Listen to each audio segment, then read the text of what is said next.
Chapter 17. We shot for waterbeds. It was Annabeth's idea. She loaded us into the back of a Vegas taxi as if we actually had money, and told the driver, "Los Angeles, please." The cabbie chewed his cigar and sized us up. "That's 300 miles. For that, you gotta pay up front." "You accept casino debit cards?" Annabeth asked. He shrugged. "Some of them. Same as credit cards. I gotta swipe them through first." Annabeth handed him her green Lotus cash card. He looked at it skeptically. "Swipe it," Annabeth invited. He did. His meter machine started rattling. The lights flashed. Finally, an infinite symbol came up next to the dollar sign. The cigar fell out of the driver's mouth. He looked back at us, his eyes wide. "Where to in Los Angeles? Your Highness?" "The Santa Monica Pier." Annabeth sat up a little straighter. I could tell she liked the "Your Highness" thing. "Get us there fast, and you can keep the change." Maybe she shouldn't have told him that. The cab's speedometer never dipped below 95 the whole way through the Mojave Desert. On the road, we had plenty of time to talk. I told Annabeth and Grover about my latest dream, but the details got sketchier the more I tried to remember them. The Lotus Casino seemed to have short-circuited my memory. I couldn't recall what the invisible servant's voice had sounded like, though I was sure it was somebody I knew. The servant had called the monster in the pit something other than "my lord." Some special name or title. "The Silent One," Annabeth suggested. "The Rich One?" Both of those are nicknames for Hades. "Maybe," I said, though neither sounded quite right. "That throne room sounded like Hades'," Grover said. "That's the way it's usually described." I shook my head. Something's wrong. The throne room wasn't the main part of the dream. And that voice from the pit, I don't know. It just didn't feel like God's voice. Annabeth's eyes widened. "What?" I asked. "Oh, nothing. No, it has to be Hades. Maybe he sent the thief, this invisible person, to get the Master Bolt and something went wrong." "Like what?" I don't know," she said. "But if he stole Zeus's symbol of power from Olympus and the gods were hunting him, a lot of things could go wrong. So this thief had to hide the bolt, or he lost it somehow. Anyway, he failed to bring it to Hades. That's what the voice said in your dream, right? The guy failed.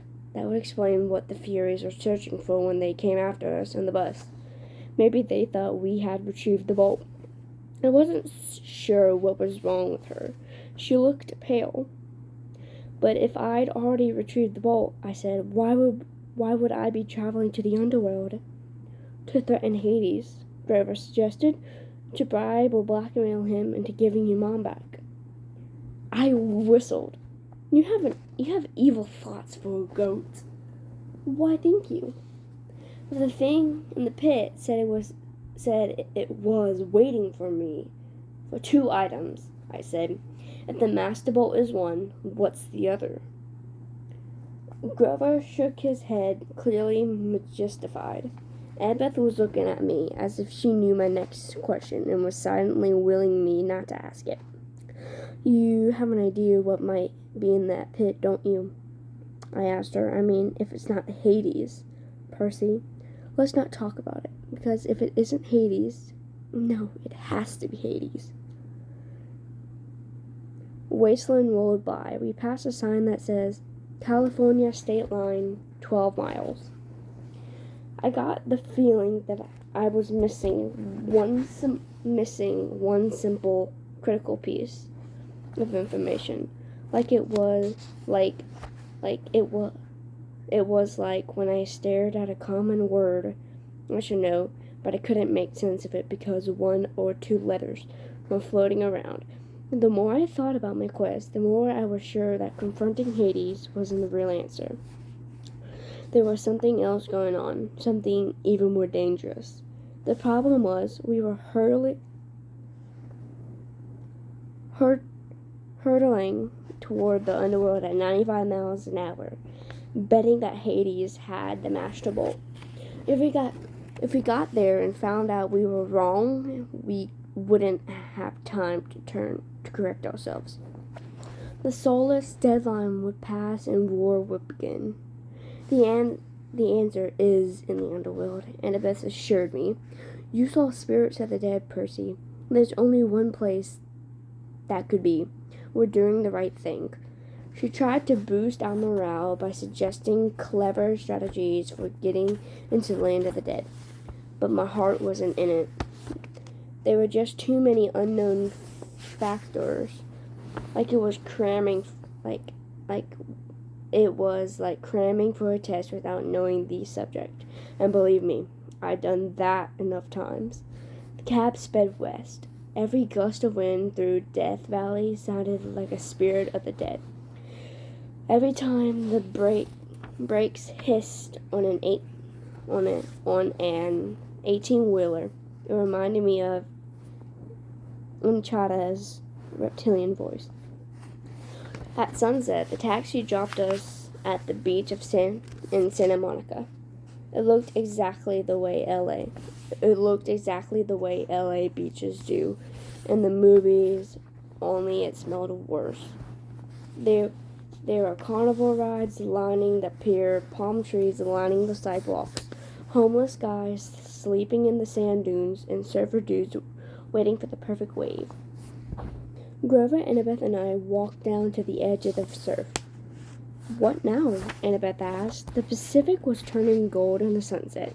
I thought about how long it had been since I stood on the beach of Montauk, on the opposite side of the country, looking out at a different sea. How could there be a God who could control all that? What did my science teacher used to say? 2/3 of the Earth's surface was covered in water? How could I be the son of someone that powerful? I stepped into the surf. Percy, Annabeth said, what are you doing? I kept walking, up to my waist, then my chest. She called after me. You know how polluted that water is? There's all kind of toxic... That's when my head went under. I held my breath at first. It's difficult to unintentionally inhale water. Finally, I couldn't stand it anymore. I gasped. Sure enough, I could breathe normally. I walked down to the shoals. I couldn't have been able to see to the murk, but somehow I could tell where everything was. I could sense the rolling texture of the bottom. I could make out sand dollar colonies dotting the sandbars. I could even see the currents, warm and cold streams swirling by. I felt something rub against my leg. I looked down and almost shot out the water like a ballistic missile. Sliding along beside me was a 5-foot-long mako shark. But that thing wasn't attacking. It was nuzzling me, heeling like a dog. Tentatively, I touched its dorsal fin. It bucked a little, as if inviting me to hold tighter. I grabbed the fin with both hands. It took off, pulling me along. The shark carried me down into the darkness. It deposited me at the edge of the ocean proper, where the sandbank dropped off into a huge chasm. It was like standing on the rim of the Grand Canyon at midnight, not being able to see much, but knowing the void was right there. The surface shimmered maybe 150 feet above. I knew I should have been crushed by the pressure. Then again, I shouldn't have been able to breathe. I wondered if there was a limit to how deep I could go, if I could sink straight to the bottom of the Pacific. Then I saw something glimmering in the darkness below, growing bigger and brighter as it rose toward me.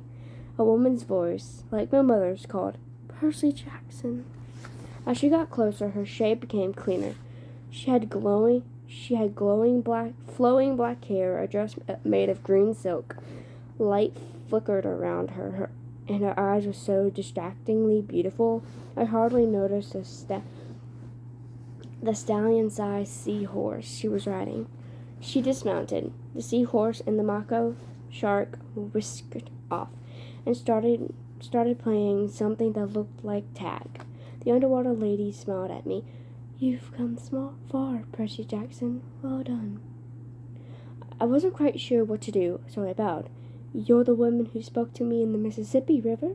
In the Mississippi River." "Yes, child. I am a Nerad, a spirit of the sea. It was not easy to appear so far upriver, but the Naiads, my freshwater cousins, helped sustain my life force. They honor Lord Poseidon, and they do not serve in his court." "And you serve in Poseidon's court?" She nodded. It has been many years since a child of the sea god has been born. We have watched you with great interest." Suddenly, I remembered faces in the waves off Montauk Beach when I was a little boy, reflections of smiling women.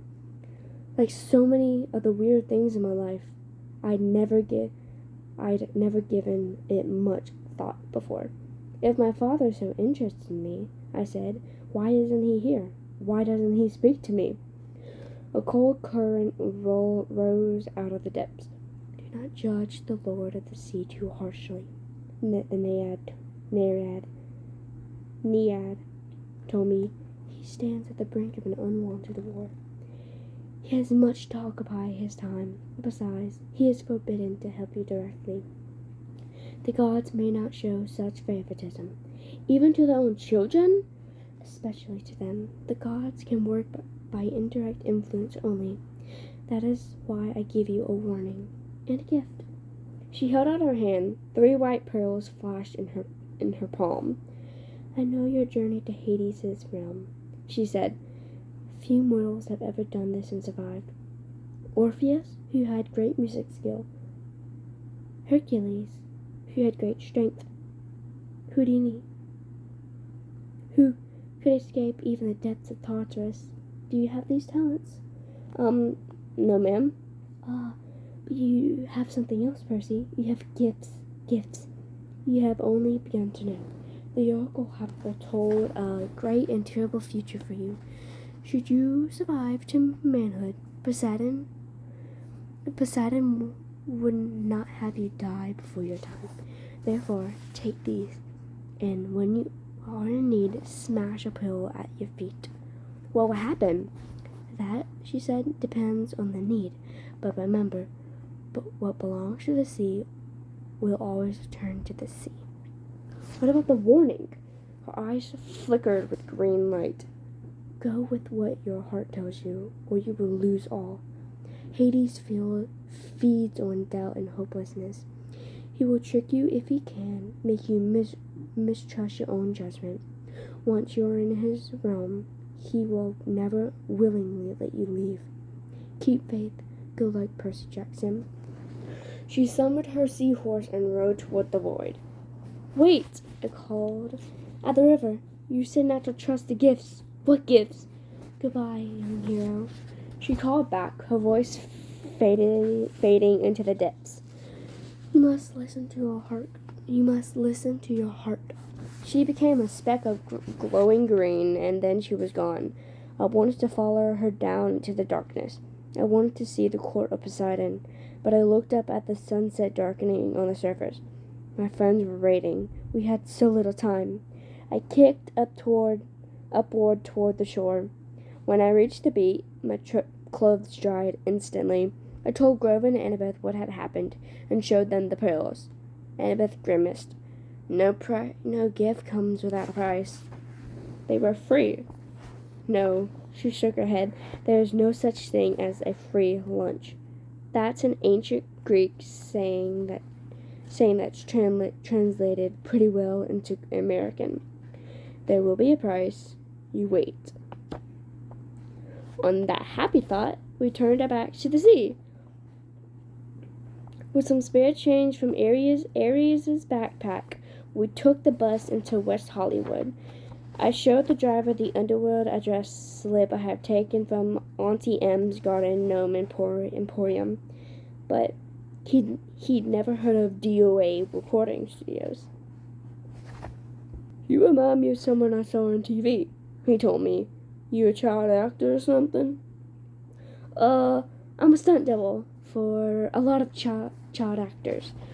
Oh, that explains it. We thanked him and got off quickly at the next stop. We wandered for miles on foot looking for DOA. Nobody seemed to know where it was. It didn't appear in the phone book. Twice, we ducked into alleys to avoid cop cars. I froze in front of an appliance store window because the television was playing an interview with someone who looked very familiar. My stepdad, Smelly Gabe. He was talking to Barbara Walters. As if he was some kind of huge celebrity. She was interviewing him in our apartment in the middle of a poker game, and there was a young blonde lady sitting next to him, patting his hand. A fake tear glistened on his cheek. He was saying, honestly, Miss Walters, if it wasn't for sugar here, my grief counselor, I'd be a wreck. My stepson took everything I cared about. My wife, my cameo. I'm sorry. I have trouble talking about it. There you have it, America. Barbara Walters turned to the camera. A man torn apart. An adolescent boy with serious issues. Let me show you again the last known photo of this troubled young fugitive, taken a week ago in Denver. The screen cut to a grainy shot of me, Annabeth, and Grover standing outside the Colorado diner talking to Aries. Who are the other children in this photo? Barbara Walters asked dramatically. Who is the man with them? Is Percy Jackson a delinquent, a terrorist, or perhaps the brainwashed victim of a frightening new cult? When we come back, we chat with a leading child psychologist. Stay tuned, America. Come on, Grover told me. He hurled me away before I could punch a hole in the appliance store window. It got dark and hungry-looking characters started coming out on the streets to play. Now, don't get me wrong, I'm a New Yorker. I don't scare easily, but LA had a totally different feel from New York. Back home, everything seemed close. It didn't matter how big the city was, you could get anywhere without getting lost. The street pattern and the subway made sense. There was a system to how things worked. A kid could be safe as long as he wasn't stupid. LA wasn't like that. It was spread out, chaotic, hard to move around. It reminded me of Aries. It wasn't enough for LA to be big. It had to prove it.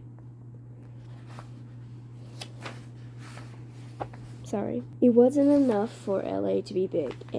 It had to prove it was big by being loud and strange and difficult to navigate too. I didn't know how we were ever going to find the entrance to the Underworld by tomorrow, the summer solstice. We walked past gangbangers, bums, and street hawkers, who looked at us like they were trying to figure out if we were worth the trouble of mugging. As we hurried past the entrance of an alley, a voice from the darkness said, "Hey, you." Like an idiot, I stopped. Before I knew it, we were surrounded. A gang of kids had circled us. 6 of them in all, white kids with expensive clothes and mean faces. Like the kids at Yancey Academy, rich black brats playing at being big bad boys. Instinctively, I uncapped Riptide. When the sword appeared out of nowhere, the kids backed off. But their leader was either really stupid or really brave. because he kept coming at me with a switchblade. I made the mistake of swinging. The kid yelped, but he must have been 100% mortal because the blade passed harmlessly right through his chest. He looked down. What the? I figured I had about 3 seconds before his shock turned to anger. Run! I screamed at Annabeth and Grover. We pushed 2 of the kids out of the way and raced down the street, not knowing where we were going. We turned a sharp corner. There, Annabeth said. Only one store in the block looked open, its windows glaring in neon. The sign above the door said something like Christy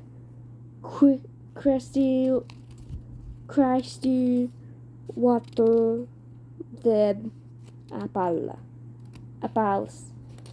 Krusty's Waterbed Palace? Grover translated.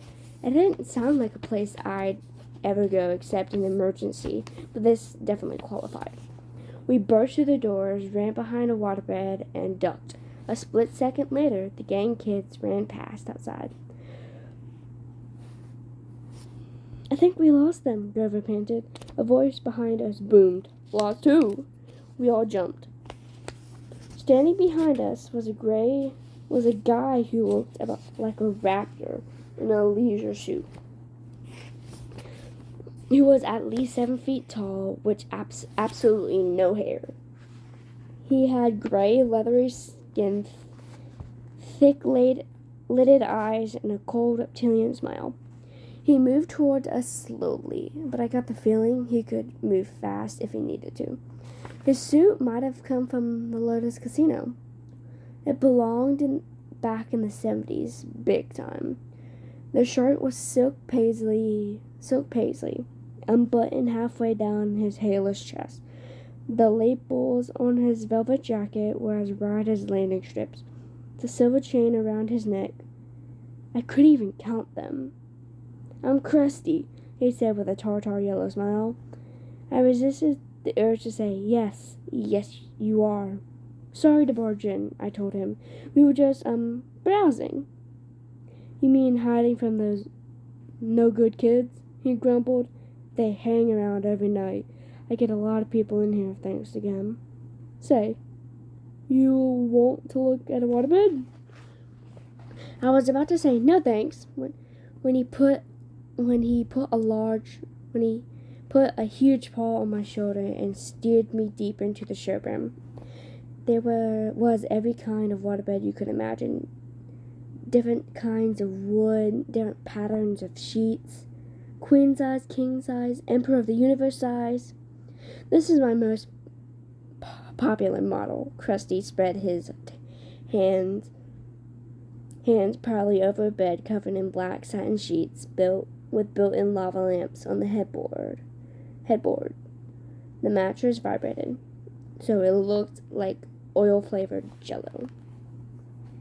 Million hand massage, Krusty told us. Go on, try it out. Shoot, take a nap. I don't care. No business today anyway.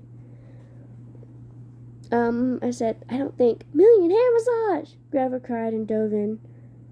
Oh, you guys, this is cool. Krusty said, stroking his leathery chin. Almost. Almost what? I asked. He looked at Annabeth.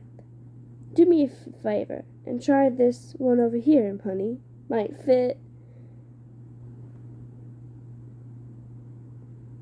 And Annabeth said, but what?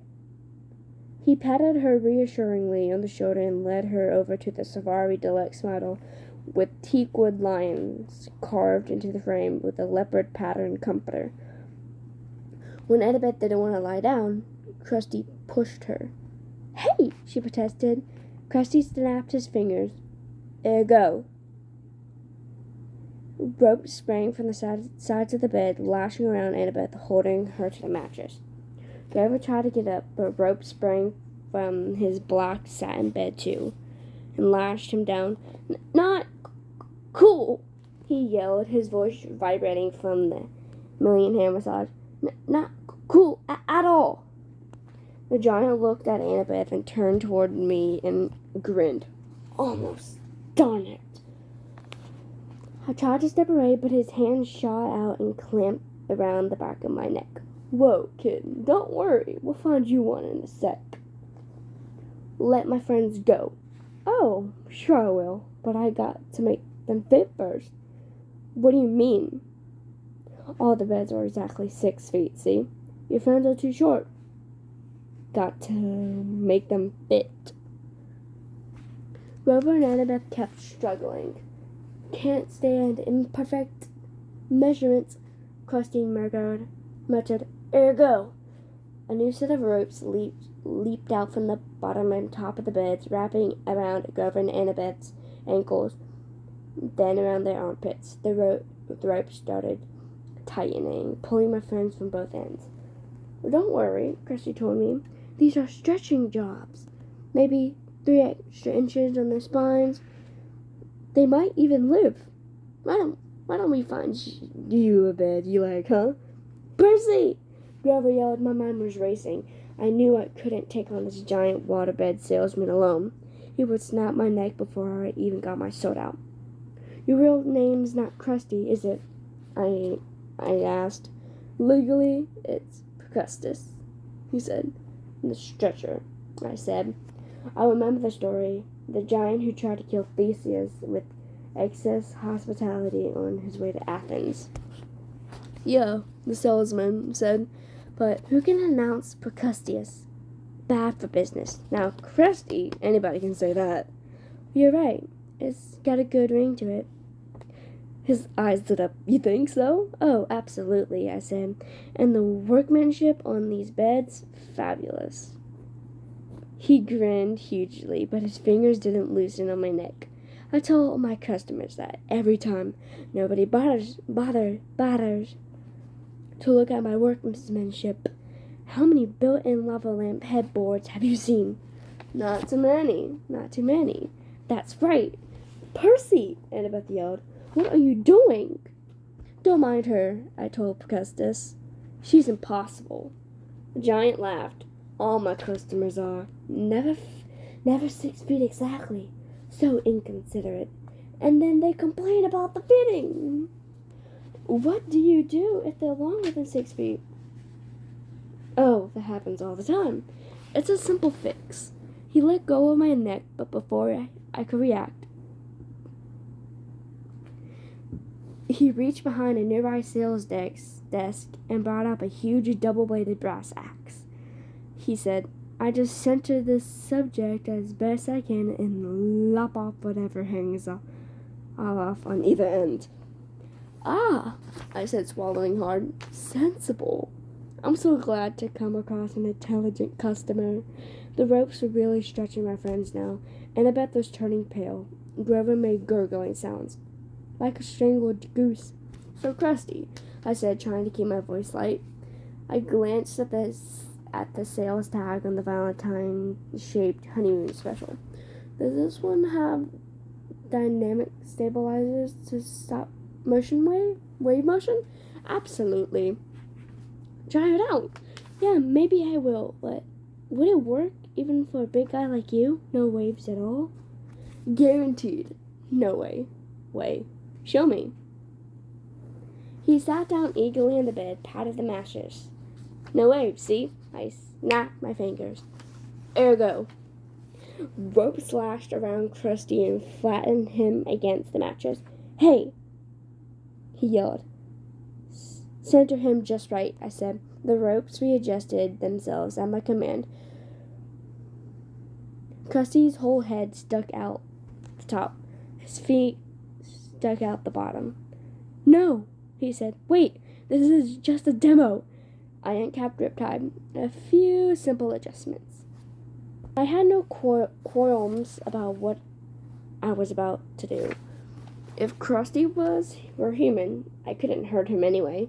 If he was a monster, he deserved to turn into dust for a while. You should have a hard bargain, he told me. I'll give you 30% off on selected floor models. I think I'll start with the top. I raised my sword. No money down, no interest for 6 months. I swung my sword. Krusty stopped making offers. I cut the ropes ropes on the other beds. Annabeth and Grover got to their feet, groaning and wincing and cursing me a lot. You look taller, I said. Very funny, Annabeth said. Be faster next time. I looked at the bulletin board behind Krusty's sales desk. There was an advertisement for Hermes delivery service and another for the all-new compendium of LA area monsters. The only monstrous yellow pages you'll ever need. Under that, a bright orange flyer for DOA recording studios, offering commissions for heroes' souls. We were always looking for new talent. DOA's address was right underneath the map. Come on, I told my friends. Give us a minute, Grover complained. We were almost stretched to death. Then you're ready for the underworld, I said. It's only a block from here.